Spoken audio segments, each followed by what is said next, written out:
Hello दोस्तों, आज हम लोग स्टार्ट करने वाले हैं लाइट चैप्टर। ये चैप्टर इतना आसान है ना, कुछ कहने की बात नहीं, बहुत ही आसान चैप्टर है। चाहे कोई भी एग्जाम में ये चैप्टर अगर पूछा जाए आपको तो इस चैप्टर को आप अच्छे से कर लोगे। मैं ट्राई करूँगा कि इनमें जितनी भी चीज़ें हैं सब आपके भेजे में तुरंत जाए। ठीक है, तो हम लोग स्टार्ट करते हैं। लाइट, देखो लाइट क्या होता है। लाइट एक ना सोर्स ऑफ एनर्जी है। ठीक है, इसको हम एनर्जी कर सकते हैं। लाइट जो फॉर्म ऑफ एनर्जी बोल सकते हैं इसको। और देखो लाइट लाइट जब किसी ऑब्जेक्ट पे पड़ता है ना, किसी वस्तु पे पड़ता है, तो हमारा उसका रिफ्लेक्शन हमारी आँखों में पड़ता है, तब जाके हम लोग किसी ऑब्जेक्ट को देख पाते हैं। इसमें जो मेन जो रोल प्ले करता है दैट इज़ लाइट। हम लाइट के कारण ही किसी वस्तु को या फिर किसी भी ऑब्जेक्ट को हम लोग देख पाते हैं। ठीक है, आप लोग समझ गए लाइट क्या होता है।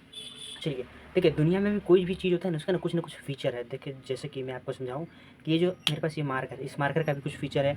इस मार्कर का फ़ीचर ये है कि इससे मैं ब्लैक लिख सकता हूँ। इसे ब्लू थोड़ी लिखूँगा, मैं ब्लैक ही लिखूँगा। ब्लैक मार्कर है, ब्लैक ही लिखूँगा। ठीक है, इसका फ़ीचर है कि इसका जो हेड है बहुत अच्छा है और काफ़ी सॉफ्टली यहाँ पे लिखाता है, तो ये इसका फ़ीचर है। उसी तरह से जो है लाइट का अपना कुछ फ़ीचर होता है। सबसे पहला फ़ीचर ये होता है कि लाइट हमेशा स्ट्रेट लाइन में जाता है।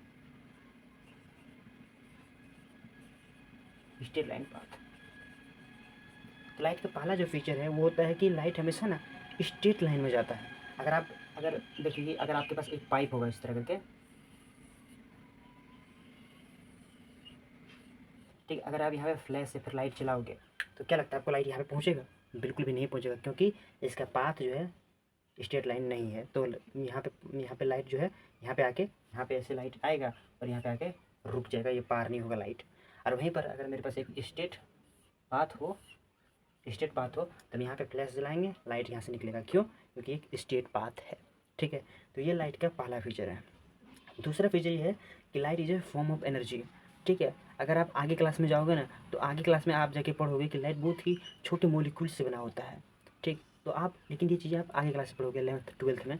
लाइट क्या है? पार्टिकल होता है। ठीक है, लेकिन मैं बेसिक चीज़ों के बारे में बात करूँगा। ठीक, तो ये होता है फीचर्स ऑफ लाइट का। ठीक है, चलिए अब समझते हैं हम लोग कि रिफ्लेक्शन और रिफ्रैक्शन आखिरकार होता क्या है। ठीक है, चलो देखो देखो हम लोग बात करें रिफ्लेक्शन की।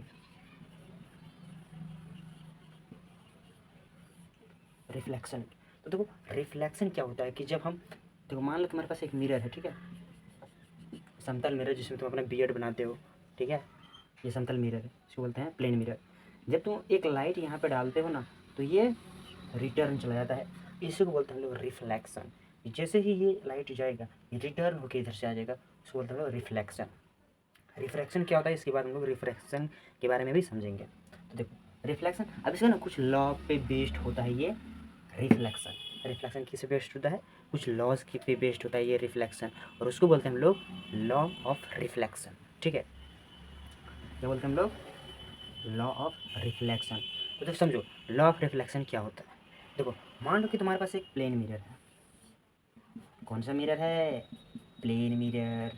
फिर से बोलो, प्लेन मिरर है, समतल मिरर, प्लेन मिरर है। ठीक, तो क्या होता है कि जब जब एक इंसिडेंट रे आता है, इंसिडेंट रे मतलब जहाँ से एनर्जी निकल रहा है, जहाँ से लाइट आ रहा है, उसको बोलते हैं हम लोग इंसिडेंट रे। ओके, कौन सा रे?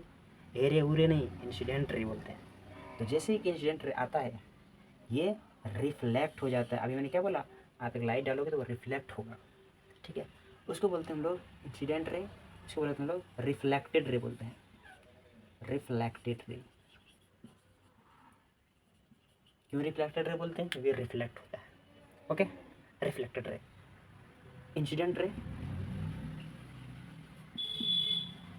ये कौन सा है? Reflected ray. ठीक है, अगर भी इसके बीचों बीच हम लोग एक इमेजिनरी लाइन ड्रॉ कर दें तो इसको बोलते हैं हम लोग नॉर्मल। क्या बोलते हैं? नॉर्मल। और यहाँ पे देखो एंगल बन जाता है, और इस एंगल को बोलते हैं हम लोग आई, और इस एंगल को बोलते हैं आर।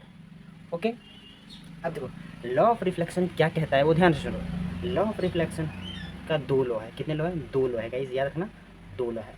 तो पहला लॉ ये बोलता है कि जो इंसिडेंट रे है और जो रिफ्लेक्टेड रे है और जो नॉर्मल है lies in a same plane. क्या बोला मैंने? Incident ray, reflected ray and normal lies in a same plane. देखो इंसिडेंट रे, रिफ्लेक्टेड रे और नॉर्मल एक प्लेन पे है नहीं, तो ये होता है लॉ ऑफ रिफ्लेक्शन का पहला लॉ। अब इसके दूसरे लॉ की बात करते हैं। तो दूसरा लॉ ये बोलता है कि जो एंगल आई है और एंगल आर है हमेशा क्या होता है? इक्वल, दोनों बराबर होते हैं। देख सकते हो यहाँ पे जितना डिग्री का कोण यहाँ पे बनेगा उतना डिग्री का कोण यहाँ पे बनेगा। तो एंगल आई और angle R both will be equal. समझ में आ रहा है कि नहीं आ रहा है आपको? ठीक है, चलो आई होप कि आप लोगों को लॉ ऑफ रिफ्लेक्शन एकदम क्लियरली समझ में आ गया होगा। कोई भी डाउट हो तो आप मुझे कमेंट सेक्शन में इजीली पूछ सकते हो, मैं सारी चीज़ों का आपको रिप्लाई कर दूंगा। ठीक है, तो गाइज़ आज यहीं रखते हैं, मिलते हैं नेक्स्ट वीडियो में। हम लोग लॉ ऑफ रिफ्रैक्शन की हम लोग बात करेंगे। ठीक है, चलो गाइज़ मिलते हैं, ऑल द वेरी बेस्ट।